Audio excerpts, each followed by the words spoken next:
Hoje vou conversar com Ana Cecília Amado Sete. Ela é filha de Afonso Sete Júnior e Maria Angélica de Azevedo Amado Sete. Mãe de 3 filhos, Flávia, André e Gustavo. Tem 3 netas, Maria Luísa, Ana Beatriz e Rebeca. Essas 2 estão para nascer. A Ana Beatriz e a Rebeca estão para nascer? Exatamente, agora em dezembro. Agora em dezembro. Ela mora em São Paulo e é casada com Luiz Carlos, faz yoga, caminhada, gosta de música clássica, gosta de dançar, é autora do livro Grafologia Guia Prático e hoje vai conversar com a gente e nos contar um pouco sobre grafologia.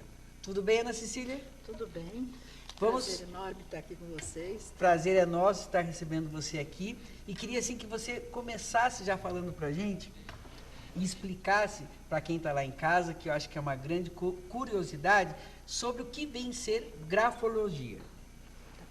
A grafologia é o estudo da personalidade através da letra da pessoa. Tá? Então, a gente pede para a pessoa dar um papel em branco e a pessoa faz um texto. Tá? A gente não gosta de falar redação, porque redação transporta lá para a infância e tudo. A gente pede um texto para a pessoa. Tá? De no mínimo 20 linhas e pede também a assinatura. Depois explico a importância da assinatura. Que medo! Não assino mais nada, não escrevo mais nada. Tem muitas pessoas que esquecem de assinar, e a assinatura é muito importante, junto com o texto. Tá? Então, a grafologia é o estudo da grafia da pessoa. E o que se estuda? A personalidade. Porque quando você escreve, né, quando você pode pegar uma caneta sua, claro. Quando você pega uma caneta, né, tudo que você coloca aqui, a sua força, tudo, vem do cérebro. Tá? Então, tudo que está no cérebro vai para o papel, tudo. Então, nós podemos ver as doenças, o comportamento da pessoa, a personalidade, a honestidade. Tá? Até a honestidade? Tudo, honestidade. Não vou mais escrever nada. O temperamento, o caráter, podemos ver tudo. Sabe, assim, são mais de 300 itens que a gente pode ver numa grafia. Quando a gente escreve, escreve, depois não sabe nem o que escreveu, é um distúrbio total. Não. Porque eu escrevo e depois eu tenho que traduzir o que eu escrevi, entendeu? Eu fico, mas o que está escrito aqui? O importante, Júnior, é o seguinte, para fazer uma análise grafológica, tá, você precisa fazer assim, pegar o papel em branco, uma mesa confortável, uma caneta decente, né, que não borre, tá, para fazer a análise. Não pode pegar um bilhete, uma coisa assim, você está falando em bilhetes, né? Não pode pegar um bilhete, uma anotação em caderno, porque a gente que tem muita prática até consegue, mas perde muito do todo da pessoa. Deixa eu entender uma coisa. Então nós podemos entender que a característica do ser humano vai ser colocada no papel a partir do momento de sua letra. Então, podemos diagnosticar um crime através disso? Sim, podemos. E isso é dado, legitimado também pela justiça? Sim, mas aí é um outro ramo da grafologia, tá? Chamado de grafotecnia. Tá? Então, por exemplo, o Pita, você lembra que o Pita uma vez escreveu um diário? Sim. Né? Então, o que fizeram? Fizeram uma comparação da letra dele com o que estava no diário, para saber se era realmente a letra dele. Agora, quem faz isso não são os grafólogos, são os grafotecnistas. Eles têm que ser juramentados, tá? Advogados juramentados, e eles que fazem essa parte toda. Agora, eu faço, porque eu fiz curso, mas eu não sou nem advogada e nem juramentada. Tá?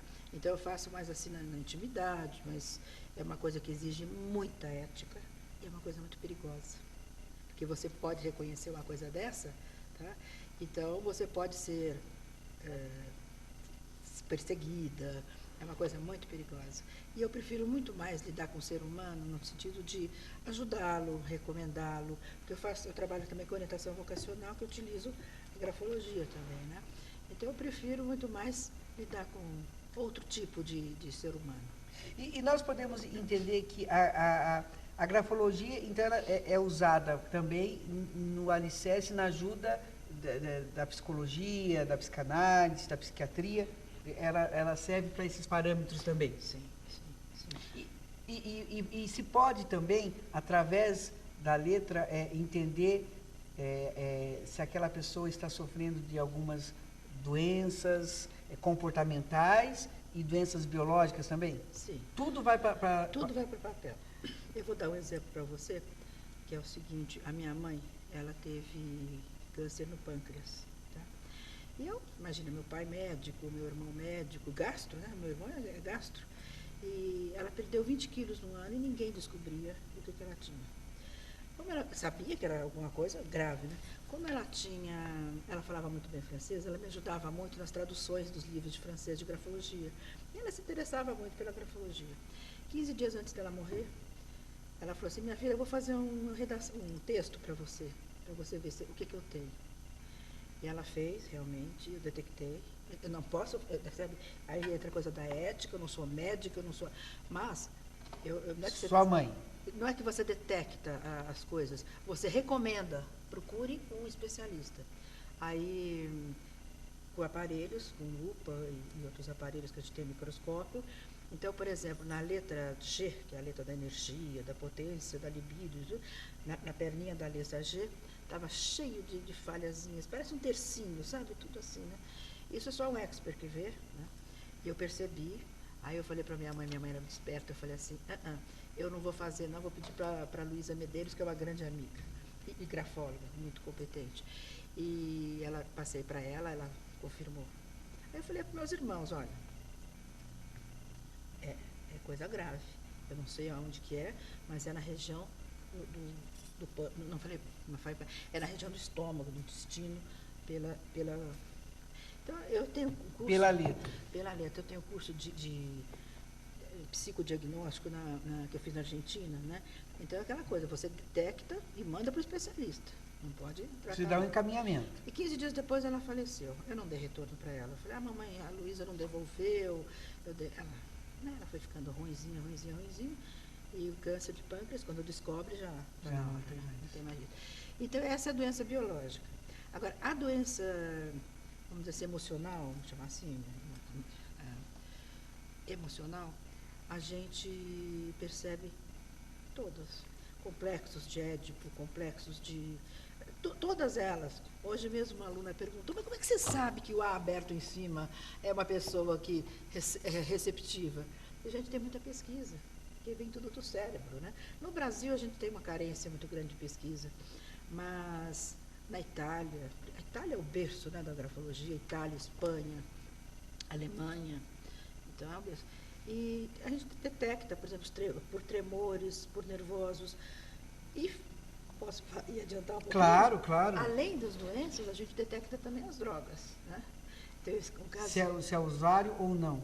Se é usuário ou não.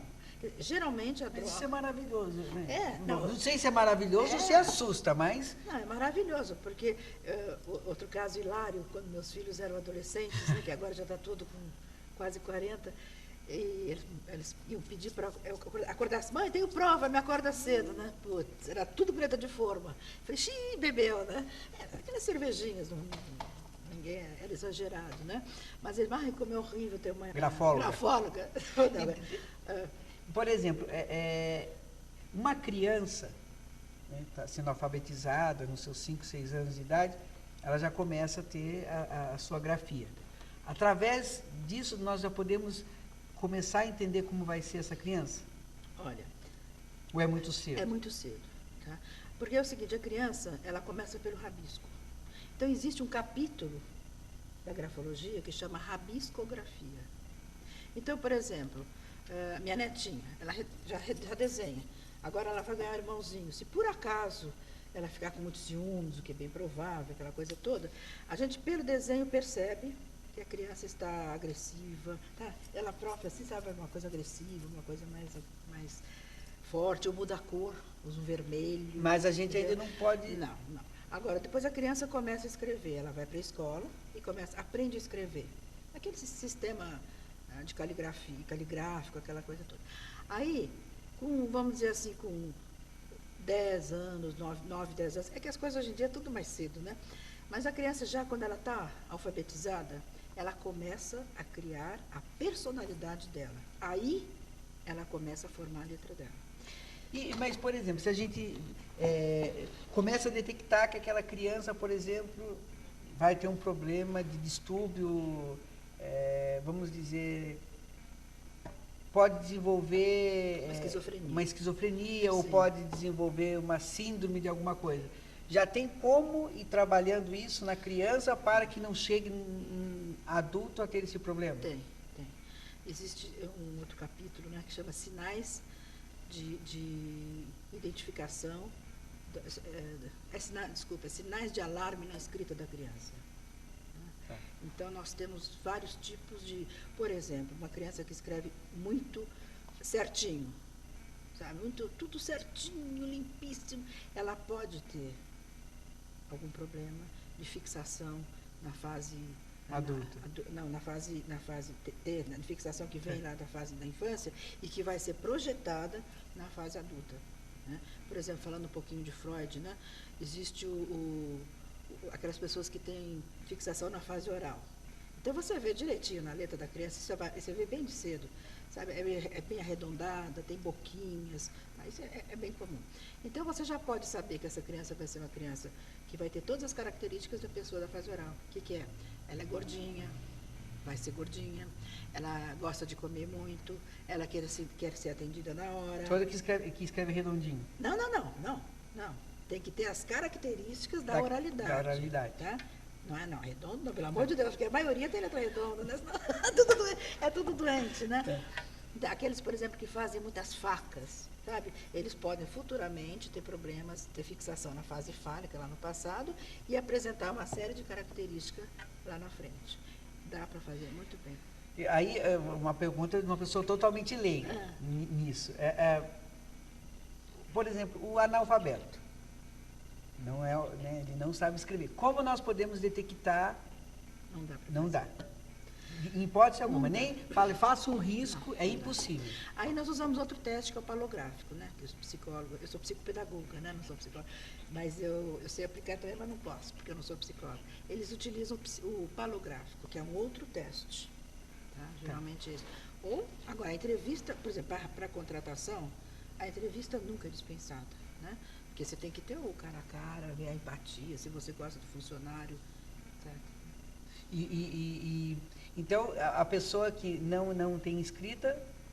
Não pode. É impossível. Porque mesmo, por exemplo, hoje mesmo, né, o meu marido me trouxe 2 letras para fazer análise, né?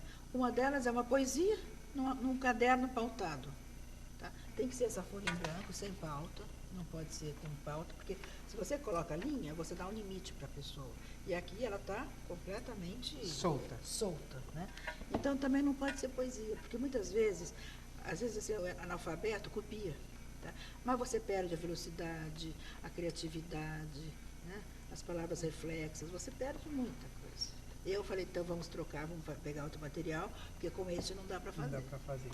Não sai daí, estamos terminando o primeiro bloco com Ana Cecília e já voltamos com um assunto que é muito interessante para nós.